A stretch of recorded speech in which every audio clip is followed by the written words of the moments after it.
ជ័យយោប្រជាណាចក្រកម្ពុជា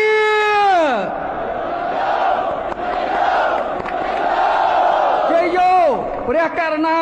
ព្រះមហាក្សត្រនៃប្រជាណាចក្រកម្ពុជា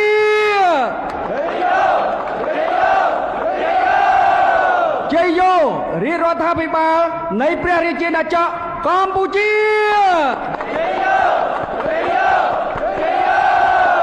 ជ័យយោកងយោធពលខេមរាភូមិន្ទជ័យយោ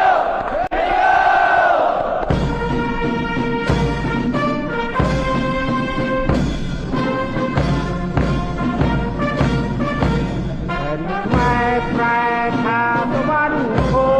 មិម៉ែលោកភូមិរំលាយយ៉ាងស្អាតជាដរាបមកតាំងពីបុរាណម៉ែលោកបានមករួមសាមគ្គីថ្ងៃមួយមានស្ទើរមកទូសាយម៉ែលោកកាយស្មងចឹងលោជីវិតសន្សំរៀបជាសាលើប្រទីអបព្រះភូមិរាជទីរុនអង្គាកម្ពុជា